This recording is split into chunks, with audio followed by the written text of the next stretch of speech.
All right, it is 12:30, so we will go ahead and get started. Welcome, everybody. My name is Sarah Sims, and I'm the Assistant Director of Internships and Experiential Learning here at Washington University in St. Louis. Thank you so much for joining us today for our Open Classroom program series. If you're unfamiliar, Open Classroom is the Brown School's virtual and free professional development series. In addition to Open Classroom, the Brown School hosts a variety of different professional development programs that you can join in throughout the year, and we invite you to check those out. I'll put a link in the chat, and the QR code on the screen will take you there as well. Very brief housekeeping information for today. First, this is a webinar, so we can't see or hear you, but the chat is open to everybody, and we really do invite and welcome your participation today. You can say where you're zooming in from, give an introduction, and then we also welcome your questions and comments throughout, and we'll be happy to answer as many questions as we can. Finally, today's program is being recorded, and the recordings will be posted on our website in a few days. So if you want to share this with a friend or want to rewatch later, we invite you to share that. Right. So today's Open Classroom program is a part of our special series for Black History Month. We do this every year, and our Black History Month series is a time in which we honor and commemorate our African American ancestors, contemporaries, and the next generation, as well as co-conspirators who have gone above and beyond in every aspect of the preservation, expression, and appreciation of Black labor, creativity, strength, and innovation. This year's theme is Strengthen Labor, the Legacy and Future of African American Contributions. I would like to take just a moment to acknowledge and thank the entire Black History Month Planning Committee, especially the co-chairs, Cynthia Williams and Amber Brown. Amber is here on the panel today and will facilitate our Q&A at the end. One last thing tied to our Black History Month programming is we want to take the time to do a land and labor acknowledgement, which you can see scrolling on the screen, the longer version, but I'm going to share a shorter version here. So as we celebrate 100 years of education, service, and community impact spanning local, national, and international spheres, the Brown School honors the land we gather on and the labor of Indigenous, Black, immigrant, American-born, and other marginalized communities whose contributions have profoundly shaped St. Louis and our institution. We recognize the injustices endured and the sacrifices and contributions of these communities whose exploited labor and unwavering resilience have strengthened the university and our broader region. This acknowledgement reflects our steadfast commitment to equity, justice, and community partnership as we look to the future. So, on to today's program. So it's my pleasure to introduce our two speakers who are going to be in conversation with us here today. So first is Dr. Heather Cameron, who is the Michael B. Kaufman Professor of Practice in Social Entrepreneurship here at the Brown School at Washington University. She specializes in community wealth building and entrepreneurship. And she's going to be in conversation with Charli Cooksey, who is a native and resident of North St. Louis City. After completing her studies at Prairie View A&M University, she returned to St. Louis through the Teach for America program. In 2018, Charli founded WEPOWER, an organization that I'm going to let her talk more about through the presentation today, so I don't want to spoil that. She's going to share a lot about that today. But in addition, and before launching WEPOWER, Charli served as the interim executive director and lead catalyst of the Ford through Ferguson. She co-founded inspireSTL. She served on the St. Louis Board of Education, and she served as an executive in residence focusing on education innovation at the United Way of Greater St. Louis. So we're very pleased to welcome both Dr. Cameron and Charli Cooksey here today to talk about community wealth building moving forward to inclusive prosperity in St. Louis. Well, thank you very much, Sarah, and thank all of you who are coming to join us today. I'm very delighted to be having the opportunity to talk with a very innovative, visionary activist and leader here in our community, Charli Cooksey, about something we both care a lot about, namely building the economic basis for a transformation of our city. Charli, when you're launching your playbook in the next month or so about community wealth building here in St. Louis, you say it's necessary to like reimagine the St. Louis economy. Can you say something about what WEPOWER and all of your partners have been working on and what sort of a reimagination you see as necessary? Sure. Well, one, it's a pleasure to be with you on a Zoom call discussion, Heather, and also happy Black History Month, everyone. And apologies in advance. I'm recovering from pneumonia, so I'm trying my hardest to not cough, but I might. But I am going to pull up a few slides to talk through uh, what is community wealth building and like why it should matter to a region like St. Louis. So at the top of last year, we embarked upon a very audacious project, and that was to reimagine our entire economy. And many people thought we were crazy, probably still think we're crazy.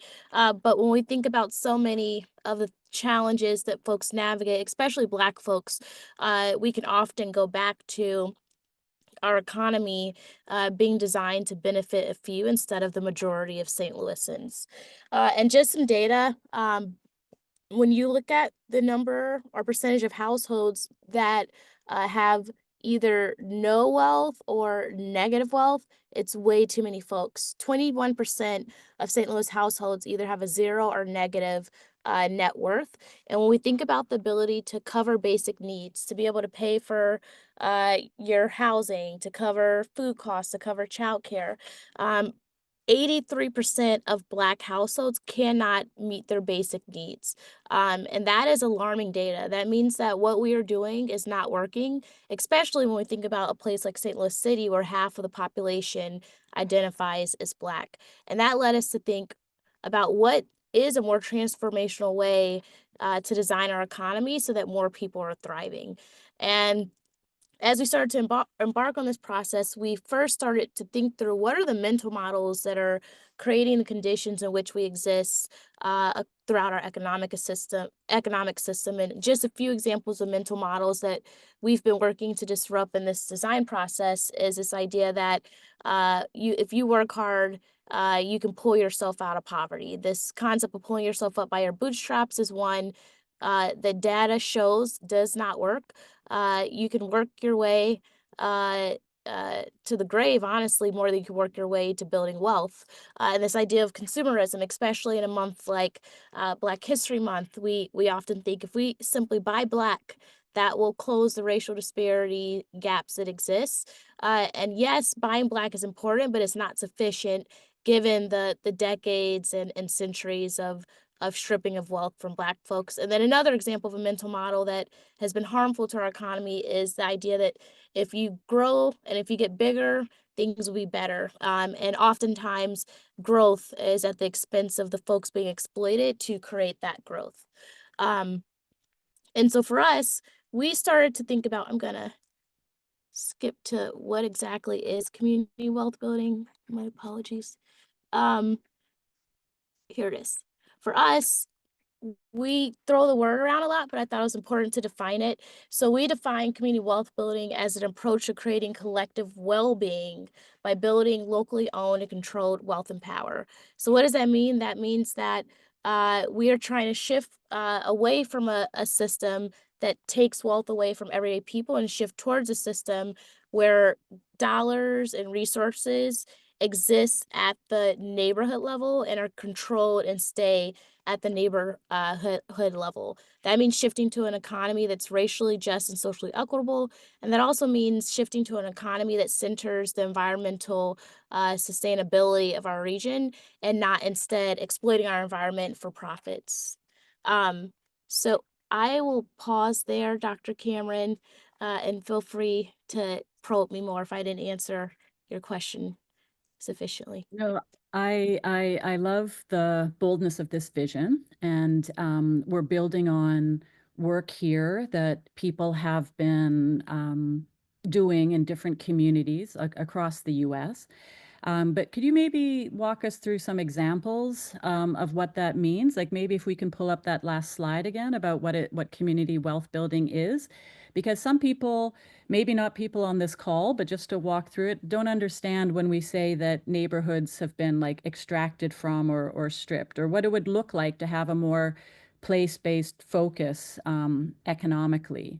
So if we look at this first one, that says we're moving away from a model that pulls wealth away from community and concentrates it in the hands of a few individuals to one that puts the money into the community and keeps it circulating in the community. Can you give us an example of what that would look like and how that would help people like in the north of the city and other places where there has been clearly just an extractive mindset? Sure. Uh, First, I think it would help to ground us in a vision. We had 1,000 plus engagements over a 6-month process, and we asked hundreds of St. Louisans, what is their vision for a reimagined economy? And for us, we didn't hear things like we want to create a new network of billionaires. We didn't even hear much about money, to be honest.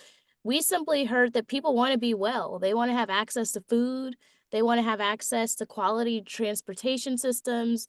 They want to be able to know that they are safe, that their street lights work. Uh, they want to know that there's infrastructure for them to simply live a life of quality versus struggling to survive. And so if you were to look at some words that exist in this vision, it's really about people having their basic needs met. And so when we heard this vision, we started to backwards map from there. What are critical outcomes to measure our progress towards that vision? And one is in a region as fragmented and in many ways proud of our fragmentation, uh, outcome or ground zero for this work has to be that we are working a lot more effectively together across institutions and sectors to coordinate towards community wealth building. Additionally, this looks like increased democracy and community power, more everyday people having a say in how resources flow and from where and towards what end. And additionally, we know that that means there's a redistribution of wealth and resources, that there's not just a few people that have amassed all the wealth, but there is a equitable access to dollars, to land, to businesses, so that everyone has what they need to thrive. And then lastly, we know in this reimagined economy, there is improved family and community well-being. So I'll shift to some examples of what that looks like. So Right. in that design process, landed on 20 high-level solutions and about 70 sub-solutions for reimagine our economy. So to your original question, Heather, that looks like, for example, advancing state level and statewide policy. So there's universal access to healthcare. That looks like making housing a civil right and making sure that there's guaranteed housing for all. We heard a lot in our design process around the need for reparations for Black people in particular, knowing this violent history that our region has with Black folks and the way that they've been exploited since slavery and even to this date. We know that there has to be not only financial repair, but also some reconciliation work that has to happen to undo all the harm that existed. We also surface in this conversation the need for a city-county merger, but keyword equitable, equity-centered approach to a city-county merger that again centers what's best for the collective versus a few. One of the pieces that really surfaced from this design process was the need for worker-owned businesses, creating businesses that are worker-owned and supporting existing businesses to become worker-owned. And the research is really encouraging. The average or median payout for worker owners is about $140K per worker owner. And we compare that to the racial wealth gap. The racial wealth gap includes about 1,700, a little under 2,000 for Black median wealth, about 110,000, a little over 100,000 for white median wealth. And so imagine if we had more workers becoming owners, that could transform the financial and social conditions of Black workers and really any worker that becomes an owner. So those are just a few examples of some of the solutions that emerged from this design process. Yeah. Okay. Well, thank you for sharing that. And just because I'm sure for some of the people on our call, some of these, it seems just a very big vision because it is about all of the different pieces that are connected. But let's maybe focus on one of the areas where I've been putting in some of my efforts, which is again around this idea of worker ownership. And also around progressive procurement, right? Or again, anchor institutions and so on.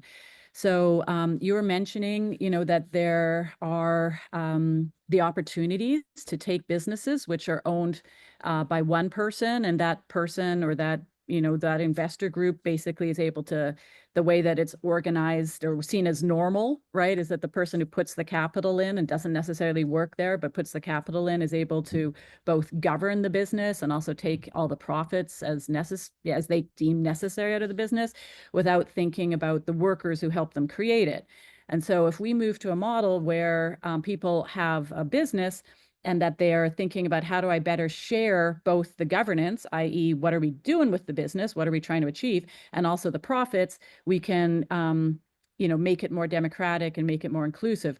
And we're seeing, my colleague Peter Boomgarden and others are writing about how there's going to be this so-called silver tsunami, or for again, mainly white people continuing to benefit, but like a transfer of wealth, and that there's an opportunity now to intervene. So can you say a little bit about like how that would actually work? Like if you have a business in St. Louis and it's going to be maybe something like in light manufacturing or some of the people who've come out of your incubator, what would that look like? Like what's the real difference to Black workers about having a business that's before owned maybe by a family, but then they sell it to their workers? What sort of a difference does that make? And why is that an important part of community wealth building?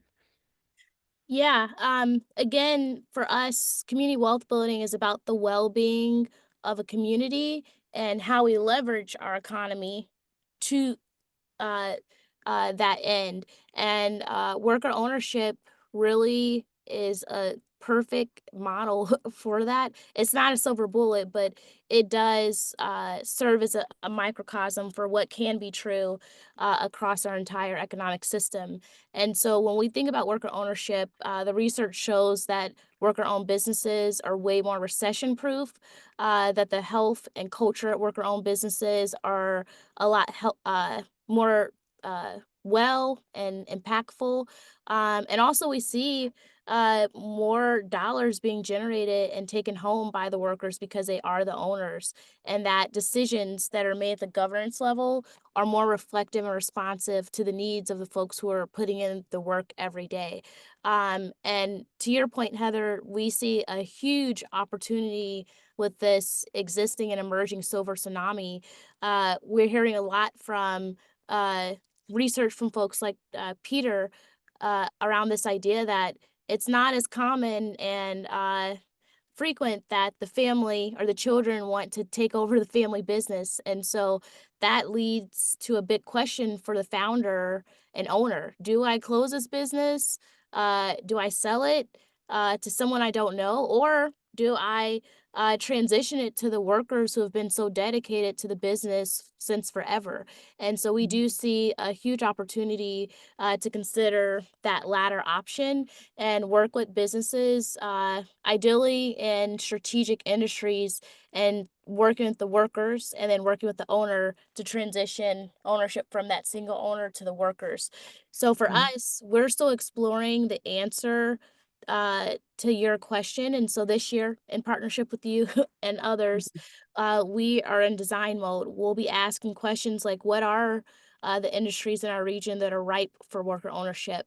Are there certain industries that have a high population of Black and brown folks, of folks who, if they were to be able to tap into the ownership opportunity, it could shift their economic outcomes. So we're doing a lot of research like that this year to understand what industries exist, what the pipeline is.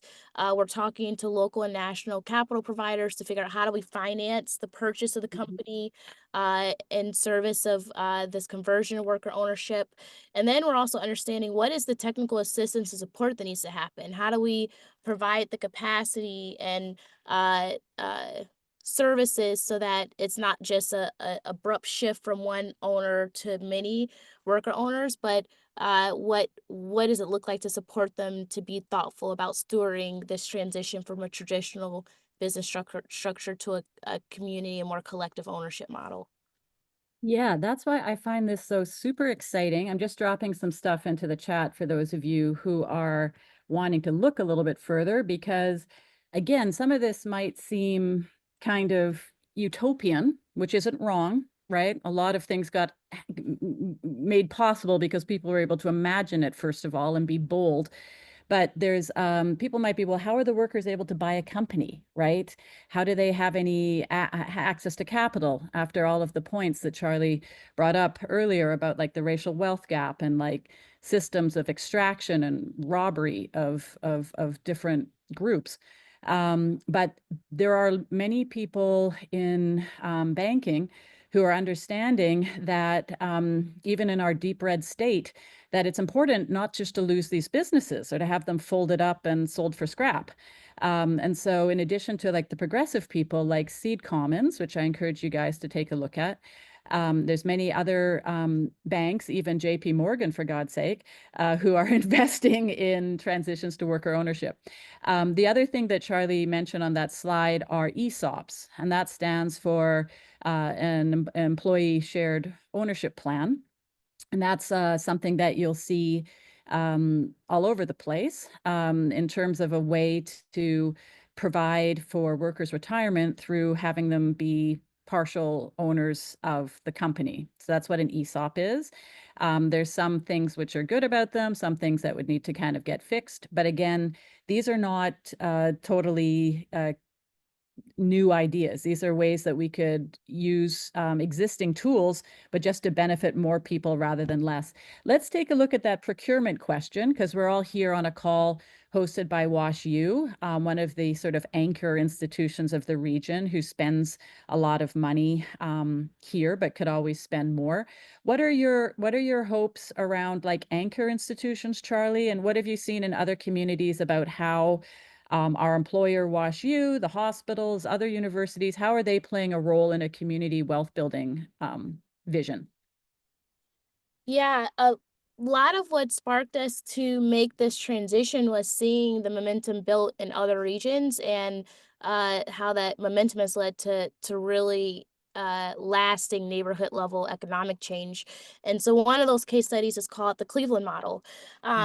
The community foundation there, some of the anchor institutions there, which are the largest employers, purchasers in the region, got together with community-based organizations and said, how do we create an ecosystem that centers people and neighborhoods as the priority? And so they have a really cool model. There's other models as well. There's the Preston model, which I believe is based in Europe. But what we're seeing is an opportunity to leverage massive amounts of capital to be redistributed in a better way. And so what does it look like for anchor institutions to do procurement with worker-owned companies?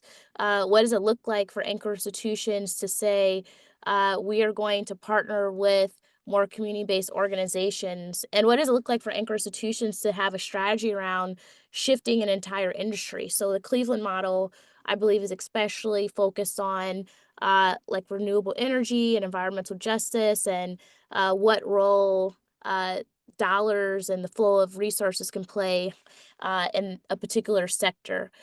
So we're looking at that here. We know there's growing energy with the Anchor Action Network that is new to our region. We see hospitals and universities and larger employers getting aligned and in coalition, having shared metrics and data points they want to shift with a centering of race in that data. And so we are working to see how do we align core actors towards a shared vision of community wealth. Because that's really it, isn't it? It's alignment and an awareness of a wider sense of that will be stronger and more prosperous if we think of all of the different potential connections. Because of course, WashU needs to spend literally hundreds of millions of dollars every year for our operations. And why not be more intentional about spending them in the city? And there's some of that happening, but again, it can be linked up.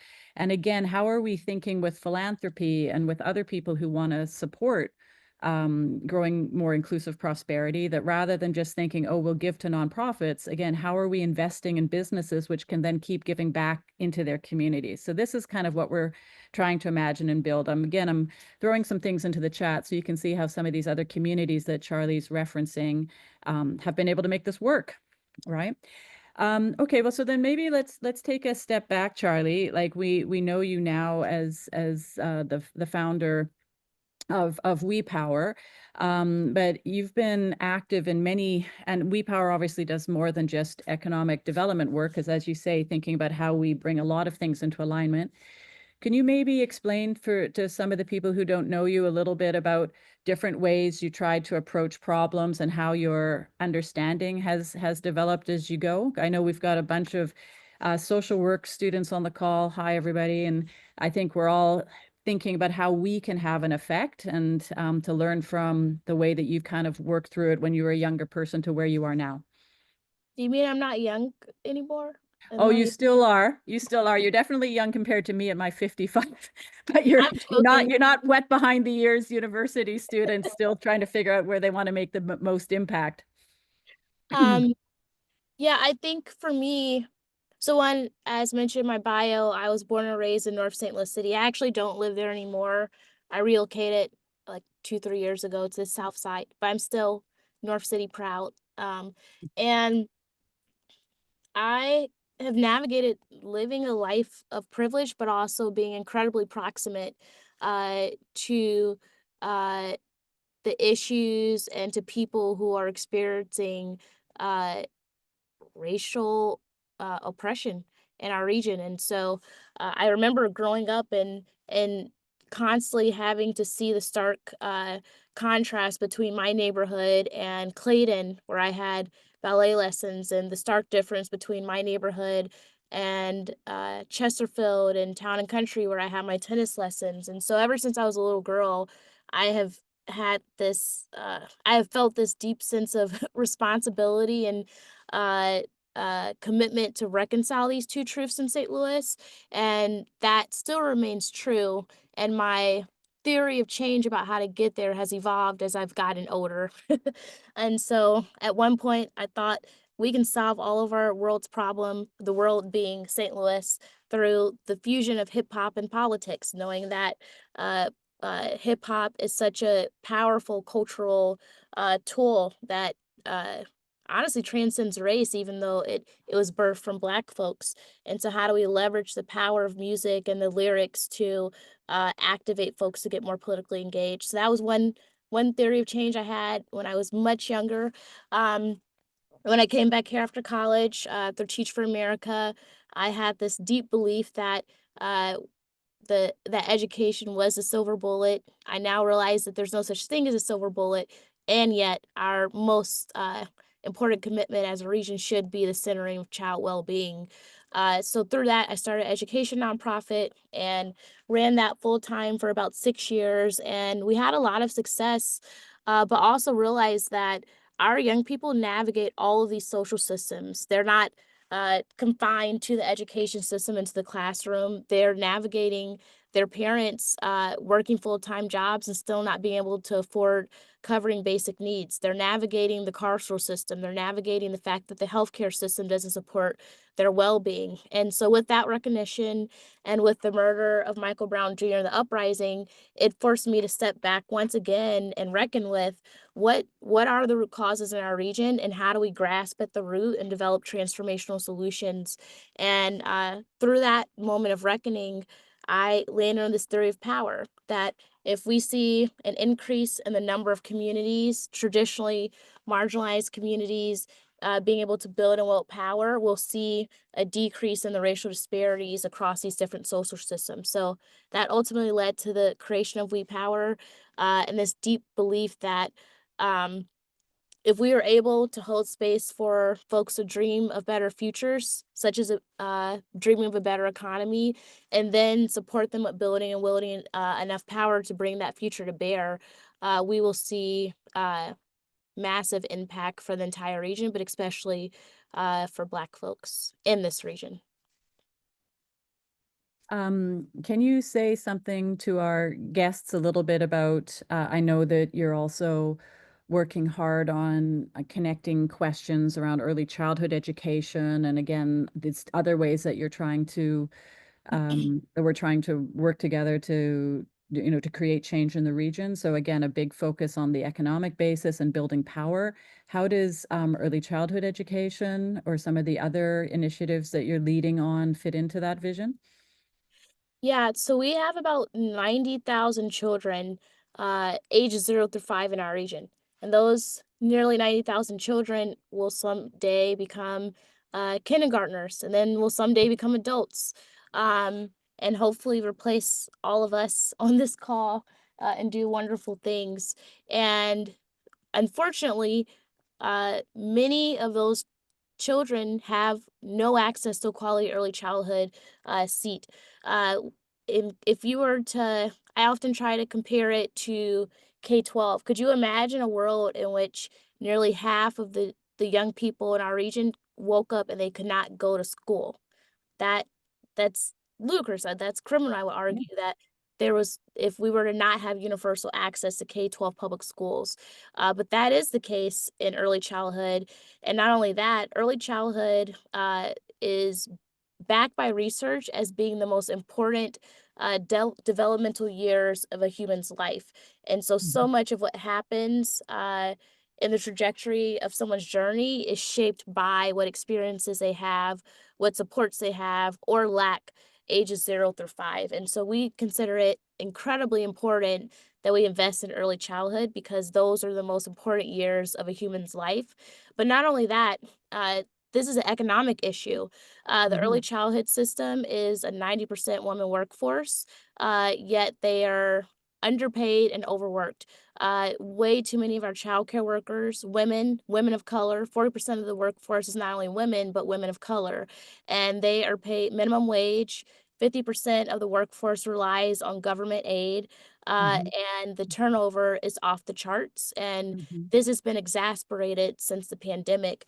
And so we see hundreds, if not thousands, of women who are early childhood educators, who are running early childhood programs, who are actually working full-time, 12-hour days, sometimes 18-hour days, and they have not been paid because we're experiencing issues with funding at the state level. And with this potential federal funding freeze, we could see centers closing by the day. 85% of the revenue that childcare relies on comes from federal grants.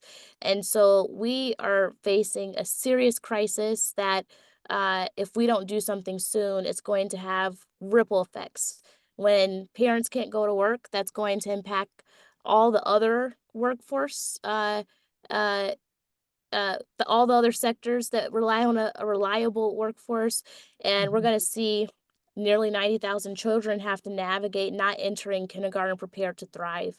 And so we see a direct intersection between economic justice and early childhood education, because getting those two things right will shift life outcomes for women, for children, for people of color, and ultimately our entire region.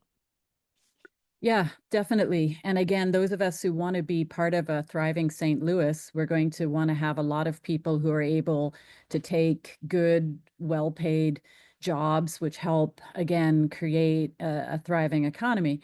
I'd like, before we go to Tiffany's questions and where we can kind of walk them through a little bit about what it looks like with a worker co-op buyout, could you say something? WePower experimented and is still working with incubators and funds. Can you say a little bit about how you started out thinking about building Black wealth and Black economic power, and then kind of how you're pivoting and working on the idea as you go? Sorry. Yes, so To date, we have run traditional business support and capital opportunities. We have a business accelerator that is designed for Black and Latinx business owners. Through that, entrepreneurs go through a multi-month journey where they access capital, coaching, connections, the whole gamut, tons of resources and mentorship. And then we also have a program that provides zero interest loans up to $15,000, and we have an investment fund that cuts checks up to $200,000. While those programs are important, our thinking has evolved as we better understand the landscape and the research that those programs are not sufficient if we're talking about population level change. Yes, it's important for the founder to build wealth, but it's even more important for the workers of that business and the workers who work for that founder to be able to build wealth as well. We want to see neighborhoods thrive. And yes, the owner should thrive, but for us, we want to think about what are models, what are policy solutions, what are innovative projects and programs that think about wealth benefiting a lot of folks instead of a single founder. So at the end of this year, we'll actually sunset that traditional entrepreneurship work and start to stand up more of the community wealth building models that we believe can shift population level outcomes. Well, that's great. And I appreciate that because, again, sometimes when we're teaching entrepreneurship, it's just about how do we help this one heroic founder make millions? And it's kind of a boring problem and it doesn't really solve anything. Before we get to talking about kind of the details of your fund, which is also pretty innovative and a different way of thinking about how we get money to people, but Tiffany asked us, so would funders in a worker-owned model step back completely? Do they usually keep a stake in any worker-owned businesses they fund? So I'll take a first cut at that, Charli, and then if you want to add anything. So Tiffany, basically you're going to have, let's suppose it's like a single person who owns the company. So that person would be like, okay, I worked really hard to build this company. I don't want it to be sold to private equity and I don't want it to be sold for scrap or shut down. So I'm going to work with my staff, the people who helped me build this company and build this wealth to basically buy me out, right? And so either that can happen through what's called the cash flow that's being generated by that company. And so basically the owner takes a piece of the revenue going forward, and the workers through their work and getting, paid a different way can basically buy out the owner. Or like we mentioned, there's funders like Seed Commons, but also just straight up Bank of America does loads like this, where together with a loan from the owner, the workers basically take a loan out to buy the company back. And as Charli also mentioned, it's not just about having the money, but about developing a culture like of understanding that they're owners and understanding that has responsibilities and rights, but lots of opportunity to continue to do things in their community now that they're perhaps owning the garden center that they used to work at, or that they're owning the laundry and they can make different decisions, or they're owning the light manufacturing place. So the the person who owned it before usually has a role as it's in this transition, first of all, to kind of keep them honest about their numbers, right? That if they're saying it's making this much money, it's making sure that they have to kind of back it up, and also to make the financing easier. But usually there would be a third party involved, like Seed Commons or like Shared Capital Cooperative, who would make the money available and some technical assistance so that the workers can slowly take it over. They then, after maybe a 3-year to 5-year transition, then own it. The owner gets their money out and it's not like grant funded. So this is definitely just kind of a straight up way of making sure that profits that are being generated by a company are able to be shared, the benefits are able to be shared by more people. And then in a perfect world, some of these co-ops, once they're stable, then also make the profits that they're making available in a loan fund to make little baby cooperatives, and the system keeps going. So that's what we're trying to build. Charli, did you want to add anything to that before we go to? Okay, great. That was an answer. Okay, well, I have to play business professor some days. Okay, got another one. Would these loans and grants be offered to someone in Connecticut or just in Missouri? I have a small business that's struggling, but I continue to follow my why and move forward. Okay, well, congratulations on standing up your business. The ones I mentioned are Seed Commons and so on are for transitions to worker cooperatives, but I would encourage you to take a look at what they have available for starter entrepreneurs, like Charli's program here in St. Louis for Black and Hispanic entrepreneurs, or again, the small business development, I want to say agency, I'm not sure if that's right, but there are different organizations which are trying to help with that. I don't actually know any, is it Connecticut or Colorado? Let me look. In Connecticut. I don't actually know in Connecticut, but again, if you Google kind of business accelerator, then you might have some options. Or again, be thinking about how you can be part of a network of people. Like it's kind of quite lonely to be an entrepreneur sometimes. So to be thinking about how you can be part of a group and to see how they might be able to give you some more advice. Oh, good. We've got some. Oh, great. Thanks for dropping some of those in. Perfect. And mission-driven finance, also pretty awesome. You were bringing up one of our friends here, Simone, made the point about not maybe having heard of like the whole thing of community wealth building, but of community development corporations. So can you say something, Charli, about kind of how you've been building on some of the infrastructure that St. Louis already has and how we're, again, not trying to do something totally new, but like building on what's there and just making it work better for more people? Sure. Um, so one of the core uh, uh, elements of community wealth building is localizing the economy as much as possible. And so one of our many recommendations, one of our 69, 70 recommendations in the playbook that we're publishing is actually around the importance of investing in and properly resourcing community development corporations and neighborhood associations, and those being anchor for residents to be able to build wealth, for them to get more businesses at the neighborhood level, for them to acquire land and own it as a community.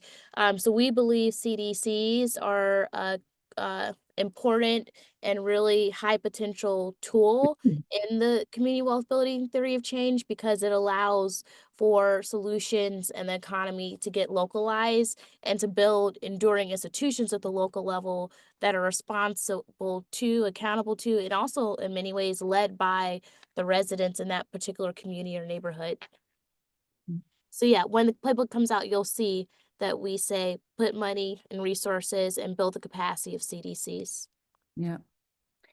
So that's one of the things, again, that we really sort of need to understand. I think the current political climate has been showing us about how concentration of wealth is just detrimental in so many ways in terms of shifting the ability for groups of people to come together to make difficult decisions together. And instead, someone just walks around with a veto and makes unilateral decisions. And in many ways, people are very, when they think of democracy, they're like, I vote and I go to meetings and so on. But we don't necessarily always think about democracy at our workplaces or democracy in the economy, right? It's one of the few places where you're like, okay, my boss tells me what to do, and that's just the rule, right? Unless you're lucky to be in a unionized workplace, for many people, that is the way. And what we want to imagine is this belief in innovation, this belief in making our communities better, this kind of American belief in progress, right? How do we take that good energy and bring it into our workplaces so that it's not like you have no decision-making power and you have no share in profit? So this can almost be like a philosophical lecture, but luckily we're here to talk about what we can do in St. Louis. Another piece of the pie, but I just encourage people, like all of you called in to learn from Charli today. So, please use the opportunity. We have about another 10 minutes for any questions you have, or maybe how this connects to the work you're currently doing now. So if you see any kind of connections, then please put them in the chat. The other groups that we're talking to here are different types of financial institutions, like community development financial institutions, different philanthropists, different community funds. As someone who's like, spearheading this effort and having some of those conversations, can you explain how people who currently are moving money are interested in this? Like, it's easy to make the case for the worker. How are you able to make the case for maybe donors or philanthropists or banks who are committed to St. Louis? Why do they want to be part of this? What is the argument for them? Yeah, I would say there is a huge national philanthropic uh, shift to center uh, community ownership, worker ownership, collective and cooperative models. And we need to get this right in our region as well. But the case for it is you honestly get more bang for your buck. We tend to spend a lot of time, which is, again, this is not to say it isn't good, but it is not sufficient, on how do we support the traditional startup culture and community.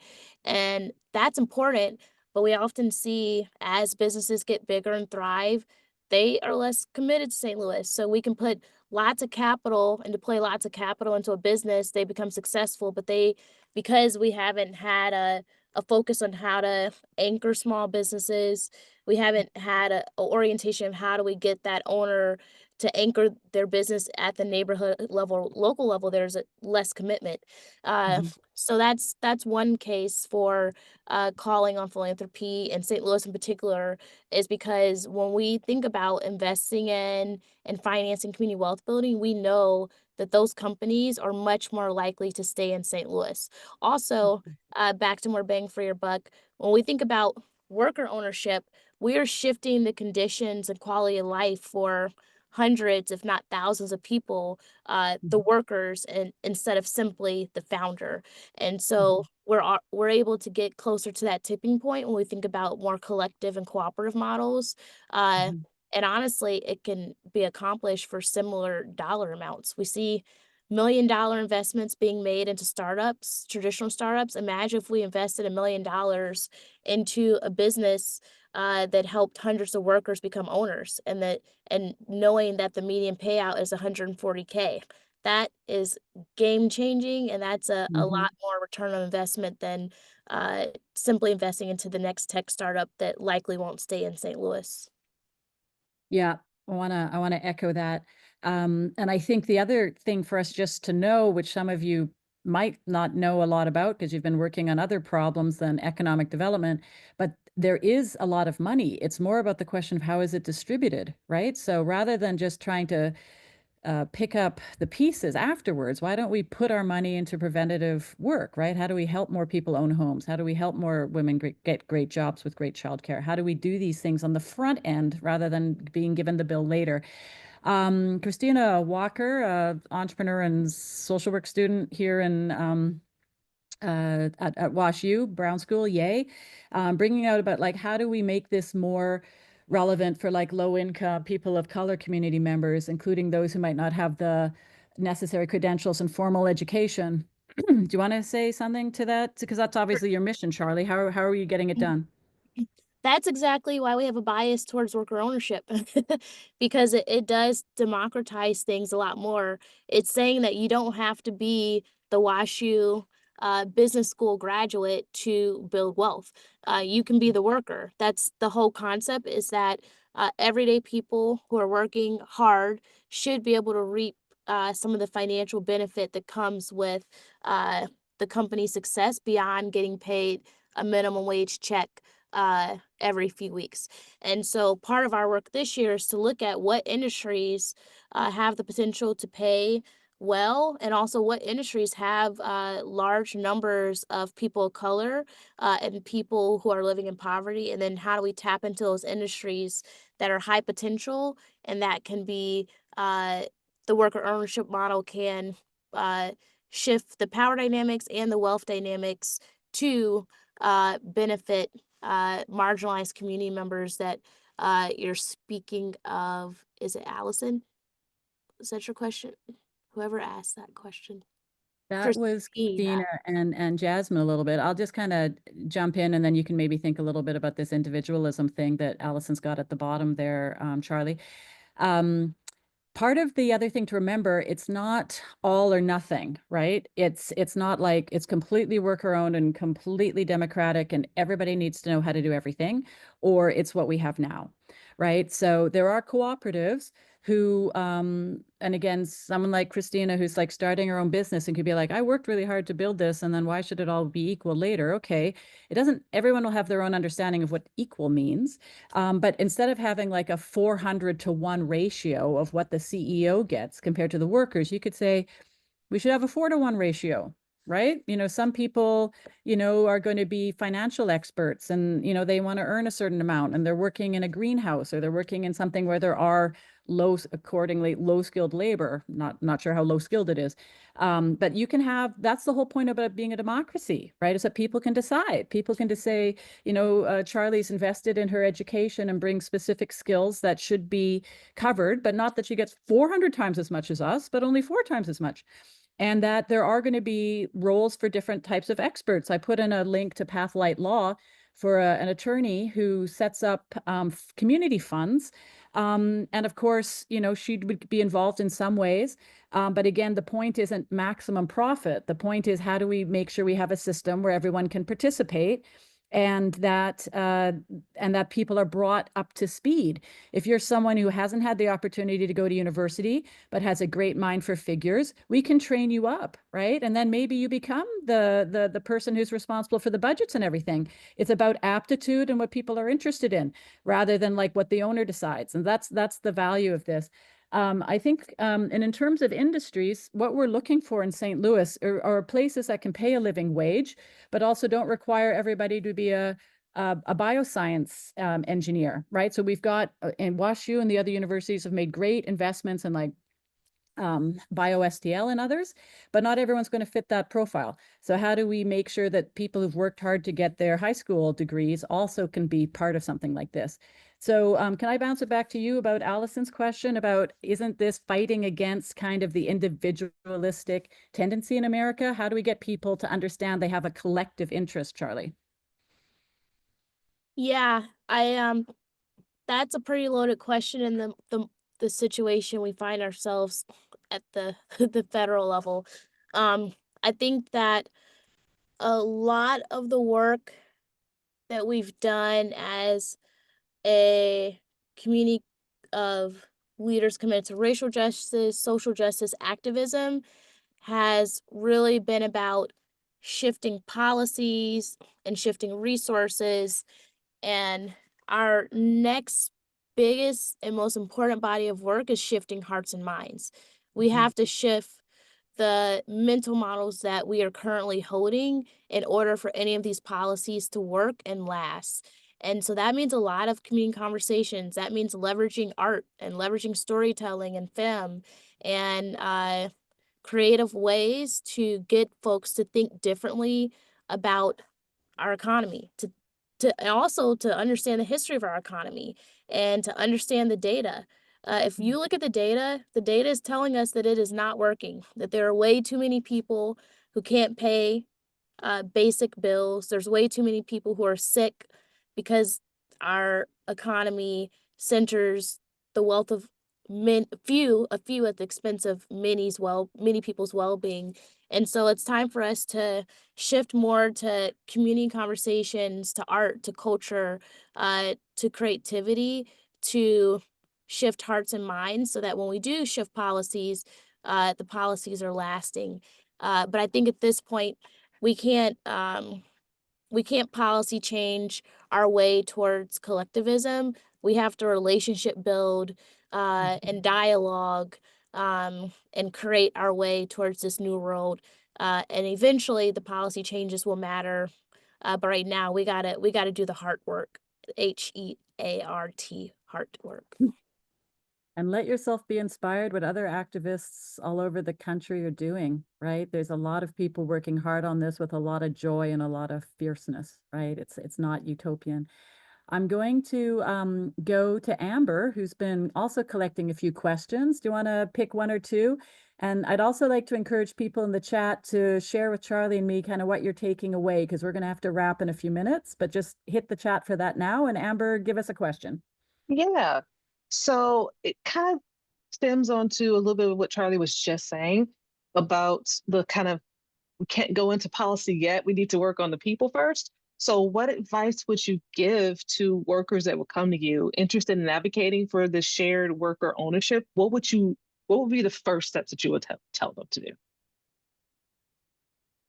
Charlie, do you want to take that or Sure. go ahead? And you're asking what's the first step if they want to better understand the field of worker ownership?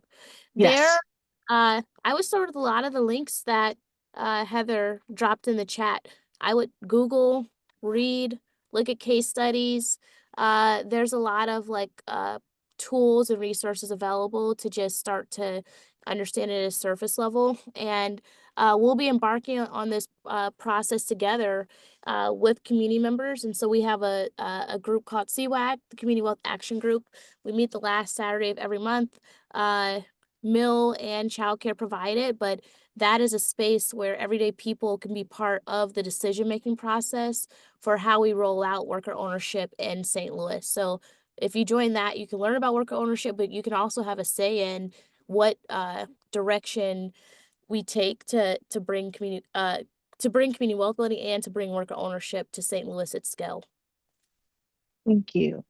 And where in this beautiful puzzle that we have of community wealth building does home ownership come into play? How does that kind of segue over into that space? Well, that's a really big piece of, excuse me, that's a really big piece of community wealth building, because we don't think that homes should just be considered assets. Like that's kind of the American model. You own a home and you try and rent it for as expensive as possible, and it's a forced savings vehicle.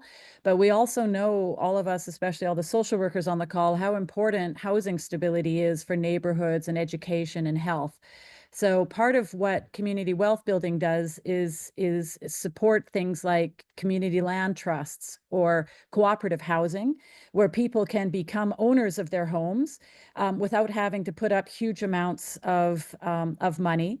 And also, Charlie's teams are also talking about the challenges also of renovations and so on. So to have the opportunity for people who are working hard to be homeowners to be able to maintain their properties and not be taxed or renovated out of them. So take a look at work on community land trusts. There's lots of people working on this in St. Louis in terms of creating opportunities. And the other exciting piece about this is not just homes, but doing what's called shared equity commercial real estate.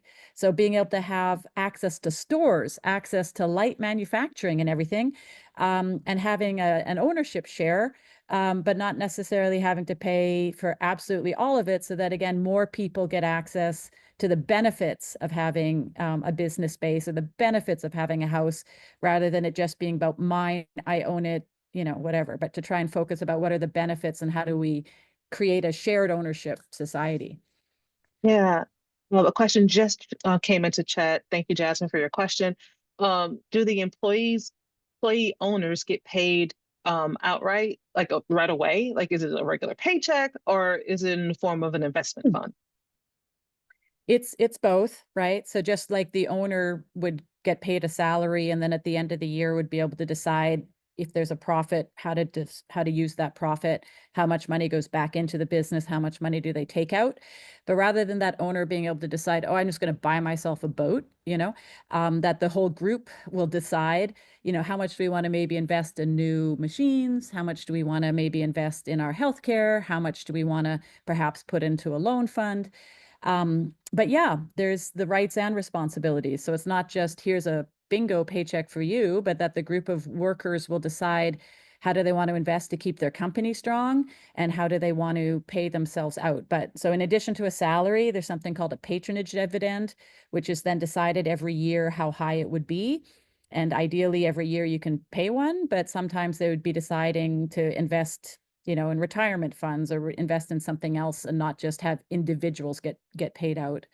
And anything you want to add to that, Charlie, or thoughts Yeah, about how workers benefit? I was just gonna say, I think you answered the question pretty directly. And the case for worker ownership is as much about the financial benefit as it is about the workers' rights benefit. So this is about democratizing power as well. This is about making sure that workers have a seat at the governance level and can set the conditions in which workers have to navigate, but hopefully navigate better. So it's not just about the payout, which is incredibly important, as I've referenced it before, but it's also about how do we make sure that we leverage the governance power to increase the conditions of workers, to make sure that there's quality healthcare benefits, to make sure that there's paid time off, to make sure that a parent can do paid family leave when their baby is born. And so there's a lot of ways to leverage the benefits of worker ownership financially and in terms of just simple well-being of workers. And I think Amber or Heather just mentioned salary. Like, you can think more equitably about the salary bands and salary ranges when the governance power exists beyond the founder and owner, a single owner.